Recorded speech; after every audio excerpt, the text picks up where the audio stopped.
Inspiring interviews with today's top landlords. This is the Rental Income Podcast. And now, Dan Lane. Joining me on the podcast today from Philadelphia is Josh Weidman. Josh owned a property management company, and in part of owning that property management company, he had access to a lot of leases, and he analyzed over 4,000 leases, and he figured out what makes somebody successful in owning rental properties and what makes someone not successful.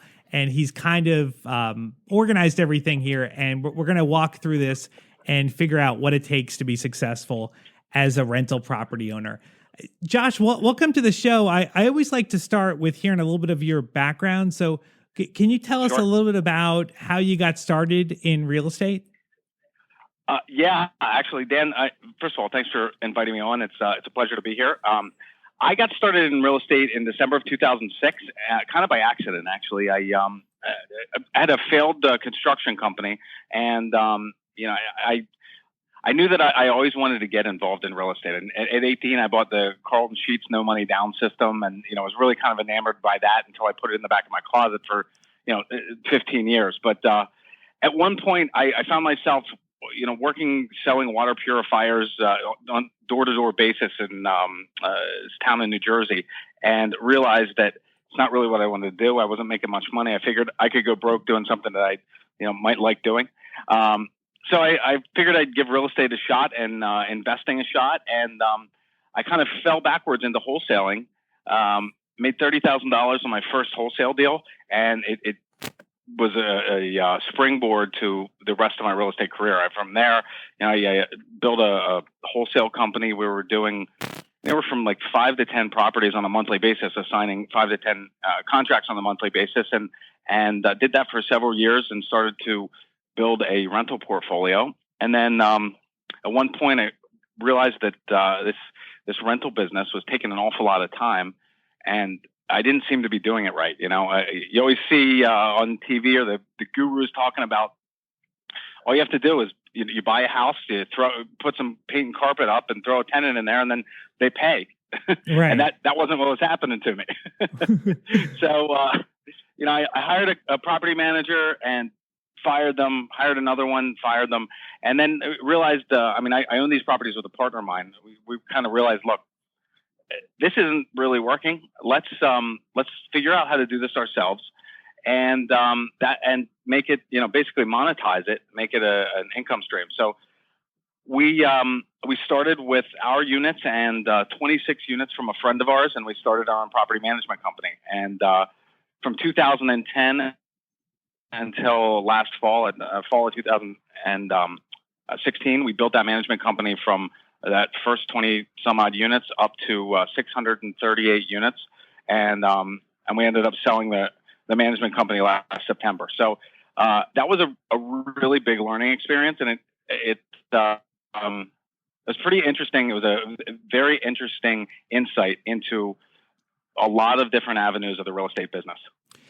Now, for your rentals, are they all kind of in the same area?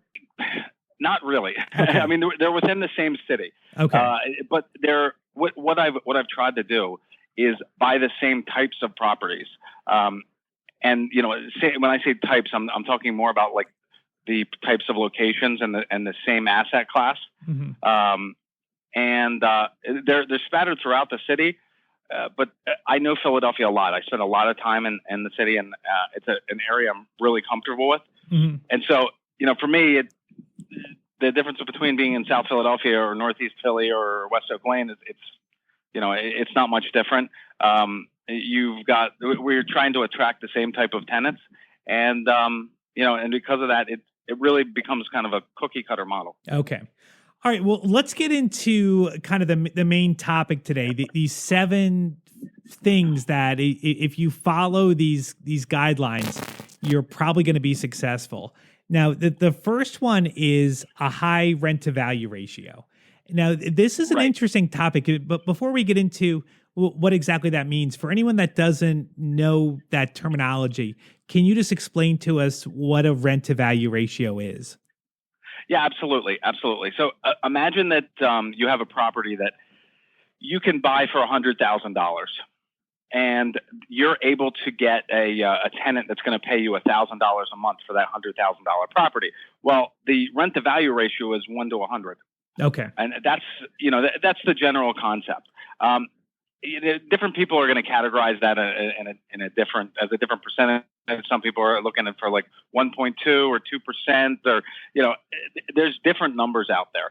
What I'm looking for is something that is where I can certainly cover my expenses and make double or triple 2 or 3% of the purchase price. In addition to that, I mean, it's really important to understand that you can get a really low rent, or a really good rent to value ratio in some of the worst neighborhoods. So that's certainly not the only criteria. It's important to understand that just because something looks good on paper doesn't mean it's going to be good that's a really good point. And also that number is going to vary from area to area. If you're in New York or Los Angeles trying to find something that's going to meet the 1% rule, it's probably not going to happen. Where in other cities, you might trip over a 2% deal everywhere you go. So is there a good, that's right. Is there a good ballpark? Like when I've analyzed deals, if something doesn't meet the 1% rule, it's really hard to make the numbers work. Do you think 1% is a good floor, that if something doesn't meet the 1% rule, that maybe you shouldn't even consider it? Well, you bring up something pretty interesting here, and that is that people they've got to look at each investment and see if it fits in their own model. I have clients right now that they're just looking for a place to park money that gives them some returns. And one of my business associates, he has a high-end condo business, and he's selling these condos to investors all over the country that are really high net worth for $300,000 or $400,000, and they're getting like 1% cash on cash return after their expenses and things like that. It's abysmal. Yeah. Whereas if for some of the neighborhoods that we're looking at, like I said, you're looking at 2 or 3% rent of value to almost below zero. So as a rule of thumb, I think it's very difficult to give a blanket statement like that. Yeah. It's more so, I think you've got to depend on what your objectives are for the investment. If you're looking to park money and just stay ahead of inflation, that's one thing. If you're looking for cash flow, that's another. And if you're looking for appreciation as your major goal, that's a third option. Right. Okay. So say for someone that's looking for cash flow, like Gotcha. if you're not getting that 1%, like, yep. Can you really make it work? Like, can you really make the numbers work on a rental? Well, that comes back to, can you? It's going to be tough. Yeah. But that brings us to the next factor here is, really the taxes, right? Yeah. That's okay. So that's a really big contributor. That's your number two thing. So low taxes. So now this is an important thing to look at, because even in the same city, there might be some areas where the taxes are $500, where in another neighborhood, maybe the taxes are $2,000. So trying to find those lower tax areas is really important, right? Absolutely. I mean, you can imagine taxes as a mortgage that never goes away. Right. And so once taxes go up, they're not coming back down. It's important to find a place where the tax rates are going to be, under control enough that you're going to be able to buy the thing and still make it cash flow. I mean, at the end of the day, I have right in my backyard, there's a certain neighborhood that I would love to buy properties in. The problem is that they will never cash flow. The taxes are so high in the neighborhood, even though it's more of a rental, it would be a better rental grade area than anything else. Right.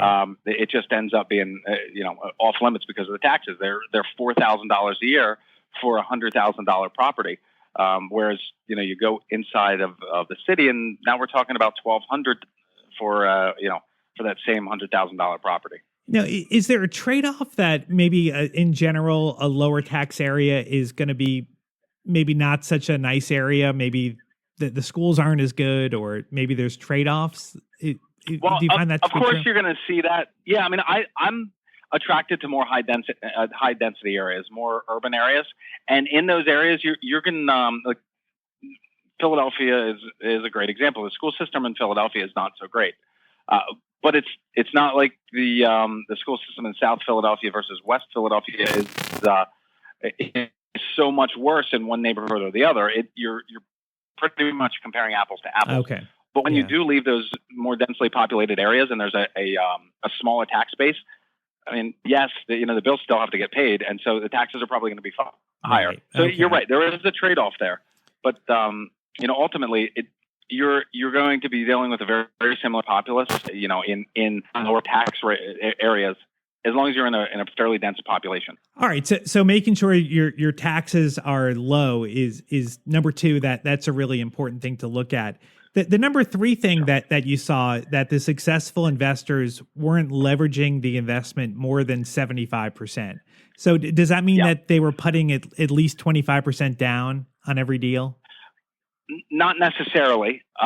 They were building an equity as well. I mean, the key to this 25% leverage, or I'm sorry, the 75% leverage, is that it gives you a really good return on your investment, and it can increase your investment from say a 10 or 12% cash on cash return to 20 or 30%.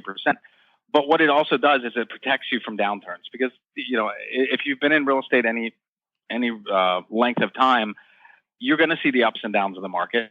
25% equity in that property minimally is going to be a good spot to be in. Yeah. It's a range to be. Yeah, it does give you a little bit of protection. I was talking to someone the other day property. that was telling me that during the recession, his rents dropped 20%. So like having that buffer is important, because that could take a cash flowing property into a liability every month. All right, so that's exactly right. Yep. So number four is having immediate equity. So that's right. Buying properties, right? Buying them below market value. Is there a certain ballpark that you generally try to look for? Well, in our market, I mean, my target on my investments are the after repair values. We're looking at anywhere from about $85,000 to $125,000. That's my target for a rental property. And so when I'm looking at those properties, two evaluations. One is on the fair market value of that property. Whichever of the two gives me the lowest value, that's my all-in number. So generally speaking, I'm looking at least $20,000 in equity in each of my properties. And so, in a $85,000 house, that's closer to 25%. On a $120,000 house, what is that? Something more like 20% or 18%. But all in all, as I look at these properties, I want to have enough equity that if I have to liquidate, because for good or bad, sometimes life throws us some curveballs, and we need cash, or we got to get out of an investment, or maybe a partnership doesn't work out and you've got real estate involved. So you got to liquidate these things. You don't want to have to reach in your pocket and lose money, even in an emergency. And so that's why I think equity is so important. Yeah, I agree with you 100%. Okay. All right. Number 5 is keeping your maintenance expenses low. How can you do that? Are you maybe trying to find places that are in good shape, or maybe doing rehabs before you put the property in service? Yeah. So this is one thing that really jumped out at me as an underlying goal of all of the investors that I was looking at. Is it? I'll give you a perfect example. This is a little bit of an aside, but I had this client. He was a plumber, and he had a hard time reading our statements. So we ended up spending a good amount of time on the phone and in person with each other every month. And it always amazed me, because I would look at his properties and they didn't look very special or beautiful or even all that updated. But what they did was function. All of the mechanicals on the house were really sound. The toilets flushed, the heat went on when it was cold, the windows opened and closed properly, the doors did the same, and there was really never any maintenance calls. And I asked him one time, well, what's the point here? What's going on? He said, well, look at my my tenant history, and you would look back and nobody complained. Everybody wanted to stay as long as possible in his houses, and really, it was so beneficial to him to put a little bit of extra money in up front. And so I stole that with my rentals, and I said, you know what, I'm going to renovate it when I buy the property. And what it allowed me to do was put a whole new view on my buying criteria. So I started buying properties that were in worse condition, but I'd pay significantly less for them, so that I could go in, and I had the budget to go in and renovate anything that, at this point, I go into a property, and anything that doesn't have a 10-year lifespan, I'm getting rid of. And sometimes that means an 8-year-old roof that has another 7 years on it. Sorry, it's not 10 years. The idea behind it is that if I build in the cost up front, there's going to be no surprises. And even when there is a small maintenance issue, it's small. Right. And, I also try to make sure that when we're doing the renovations on these properties, we're being forward thinking in the types of materials and products that we're putting in there. I get rid of all the moving parts in my apartments. So, I don't have any ceiling fans. There's no garbage disposal. There's no dishwashers. There's no washer dryers. And I know that there are plenty of landlords who would disagree with me on this. But I try to offset the absence of these options by putting some upgrades in the cosmetics on the property, and putting in some products that look really fantastic and make my units look better than everything else out there. And it's paid off. We have long-staying tenants and low maintenance. Yeah, I think that's really smart. You're lowering your expenses, and then your tenants are happier, because some of those things you mentioned are the kind of things that are going to drive most of your calls. So getting rid of the garbage disposal and the dishwasher is, I think, really smart. All right, and number 6 is good tenants. So how are you screening to make sure that your tenants are good? All right. I look at tenant screening like a 3-legged stool. And if you can imagine this, you've got the little flat part of the stool that you sit on, and then you've got these 3 legs that come out on the bottom of the stool. Well, if you take one of those legs and it breaks, you can probably put a box or a book or something up underneath that stool, and it'll still work. But if you have 2 legs that break, that thing is just going to fall over. Right. And obviously 3 legs are the best. My 3 legs are the credit and background of the tenant, the income, and by the way, documentable income, and then the third is their prior rental history. And so I'm digging into these 3 things, and basically I'm looking for 3 times the monthly rent. I'm looking as an income level. I'm looking for at least a decent credit score. Mid like 620 to 650 is pretty decent in my market. So that's kind of where I'm comfortable with there. But I also am looking at the content of the credit as much as the actual score, to see if there's if they're not paying their car payment and they've got some repossessions there, that's probably not a good sign. They're not paying their credit cards or their lease. There's certain indicators that I look for. But then really the biggest tell for me is that prior landlord history. If they're not, if they haven't given notice at their current residence that they're leaving, and they're ready to sign the lease with you, that's the problem. Yeah, totally. Just little things like that. If they don't have anything good to say about their current landlord, it's probably them. Yeah, right. Right. Yeah. What about what about someone with a prior eviction? Would you ever rent to them? I have, in fact. Okay. It's important. I have a list of what do they call it? Basically, it's a blacklist that any of these things are an automatic denial on the tenant, and most of that includes like violent crime or crimes involving kids or animals, and just things that you don't necessarily want to deal with as a landlord. But when it comes to evictions, there are some reasons why people get evicted, because in a lot of cases you're looking at a landlord-tenant filing. It could be because of a non-payment of rent. It could be, especially recently, I've been coming across a lot of evictions by banks for tenants that lived in the property and they're paying rent to the landlord who's being foreclosed on, and they end up in a situation where the bank's got to do what they got to do, but it's not like it's a bad tenant. Right. Yeah, it's however, not their fault. Right. Right. Well, exactly. Those are real reasons. Most of the time, though, an eviction means no.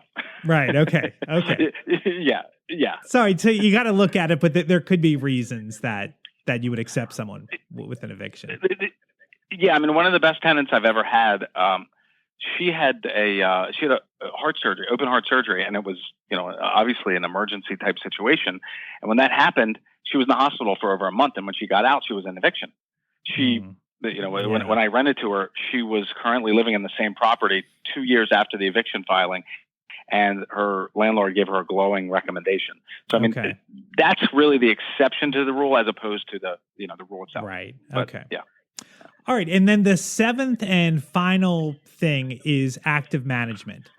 Now, how do you be an active manager? Because I know a lot of times if the tenant is paying their rent every month and they're not calling you that something's broken, that there might not be a whole lot to do. How do you stay engaged with the tenant? Well, there's a couple things that are important. I mean, we implemented a handful of things with our property management company that prevented prevented problems when tenants initially moved in. Because usually, if you can get them settled in the house and paying rent, that's the easy part. That's the hard part. Everything else is easy because usually you have hiccups when they move in, and if you can address those very quickly, it's a great situation. If you don't, they can turn into big problems and then blossom into an eviction type situation if they're left unchecked. Right. But in general, we do a couple things. First and foremost is very aggressive collections. And what I do with that is on the 20th of an invoice, and on the invoice it just says how much is due and if there's a back balance, and it's like a mortgage payment. By the day before the first of the month, they'll get an automated robocall that just says, "Hey, this is your landlord. Your rent's due tomorrow. Just wanted to give you a friendly reminder." And then they get the same thing on the 5th of the month, which is the day before a late fee is assessed. And so it's just this kind of constant upkeep and letting them know that, hey, we're expecting you to perform on this. We're aware of whether you paid your rent or not. And, it kept our collection rates somewhere north of 90%. It was like 93.7% or something like that during the last year of management. That was with over 600 units. That's great. It was really good stuff. But the other thing that we tried to do was to make sure that we picked the right tenant. I've had tenants that they got a 750 credit score, great income, everything checks out, and then they move to the apartment or the house and they never pay rent again. It's like, what did I miss? Right. Right. And so what we will do after the tenant moves in, or actually at the lease signing, is we're going to schedule a 1-month follow-up where we do an inspection on the house, just to kind of get an idea of how they live and make sure that the people that are on the lease are the people that are actually living there. We present it as an opportunity for them to voice any concerns that they have on the house or any issues that might have come up. And sometimes it turns into a little bit of a maintenance thing, but more often than not, it gives us an alert of, this person is going to be a problem. They trash the place in the first 30 days. Let's take an action to get the collection and get them out of the house.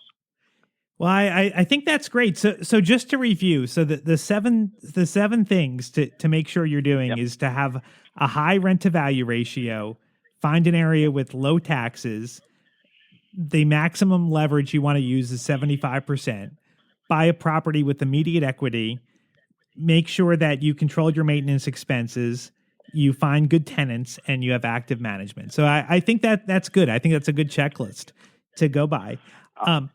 Well, Josh, so why don't you tell us what you're doing today? So you own a turnkey property company. Well, why don't you tell us how that works and how one of our listeners could learn more about it? Yeah, sure, absolutely. So the name of my company is Turnkey Philly.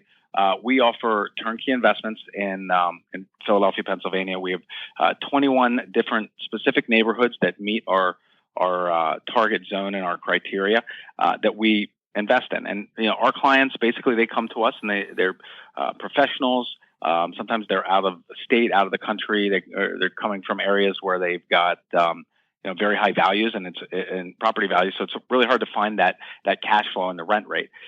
So basically, what we do is we do an initial interview to kind of explain the details of our program, and from there we kind of see if we're a match, and then we'll go out and pair the investment with the investor on a one-to-one basis, and review the investment. If it works for them, then we sell them the property, do a comprehensive renovation on the building, go in and place a tenant, and then turn it over to management. I mean, we still work with the same company that we ended up selling my property management company to. My partner Ian runs the portfolio over there. So it's the same processes that we initially set up, and it's just happens to be down the hall in our building as opposed to right in my office. Okay. Now, tell me the price ranges that you're working in. Like, what would a typical turnkey property cost?